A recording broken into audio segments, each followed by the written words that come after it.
ज्ञान देती है, तभी हम उस कार्य को कर पाते हैं। यदि वो शक्ति हमारे अंदर से निकल जाए तो हम मृत्यु को प्राप्त हो जाए, हमारे जीवन की शाम हो जाएगी।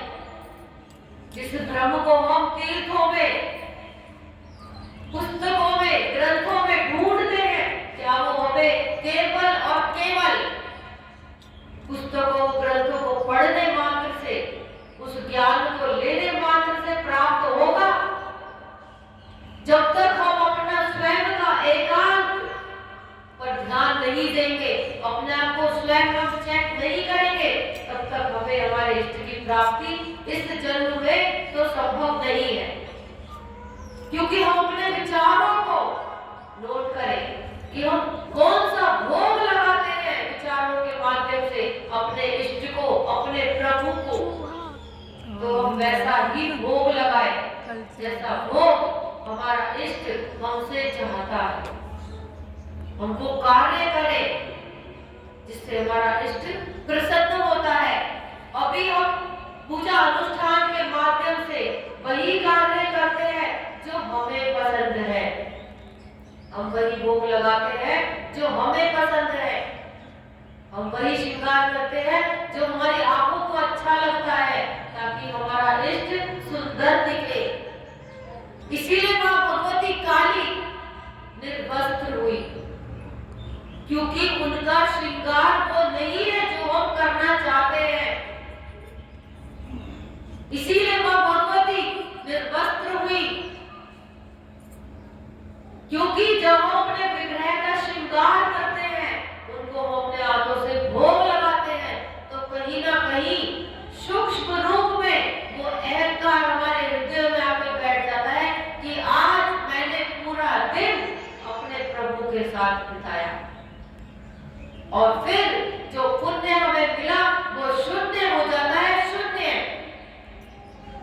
इसीलिए सबसे पहले हम अपने मन की जो त्रुटियां हैं, जो हमारी गलतियां हैं, उनको समर्पित करें मां भगवती के श्री चरणों पे।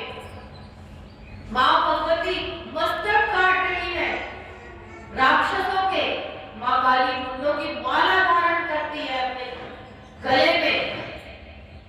मां भगवती कह रही है कि अहंकार, जिसका अहंकार मस्तक पर चढ़ जाता है, उसका शीश मैं काट देती हूँ और अपने गले में स्वयं धारण करती हूँ। इसलिए हम अपने अहंकार की बलि मां काली के श्री चरणों में समर्पित करें और उनको वो भोग लगाए जो उन्हें पसंद है। अहंकार रहित, मोह रहित होकर हम मां भगवती श्री चरणों में समर्पित हो जाए, पूरे गिर जाए हम कि हे मां, तेरे सिवा हम किसी को नहीं जानते, तू ही है बस हमारी।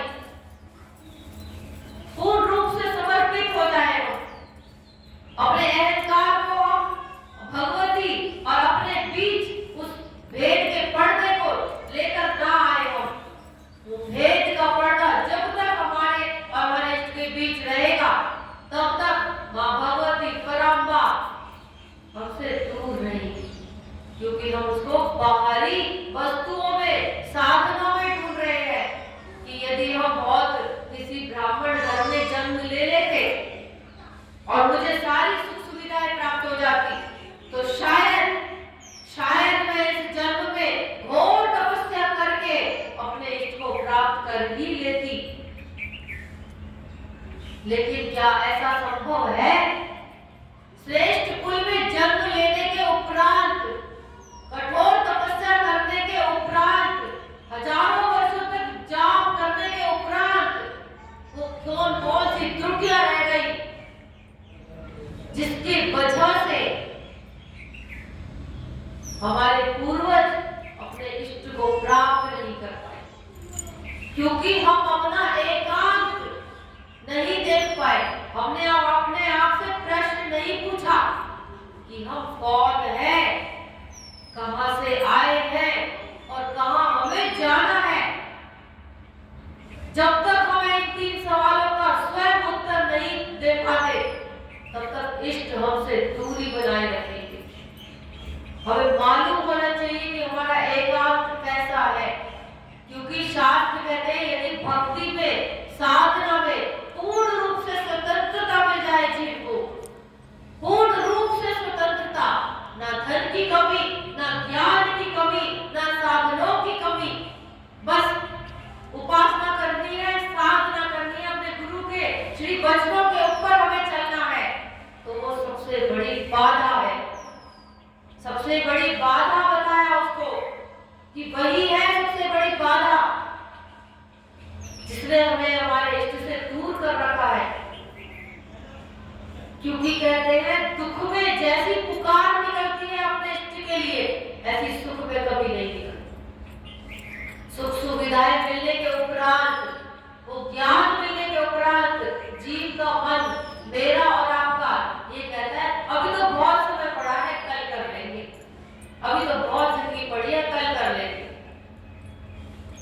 इसीलिए वो हमारा प्रमाद ही है जिसकी वजह से हम दूरी बनाए रखे मेरे अपने ही ब्रह्म से। हमारा आलस, यदि हम इस जन्म में अपने उस आलस को छोड़ पाए तभी तो हम ब्रह्म तक पहुंच पाएंगे।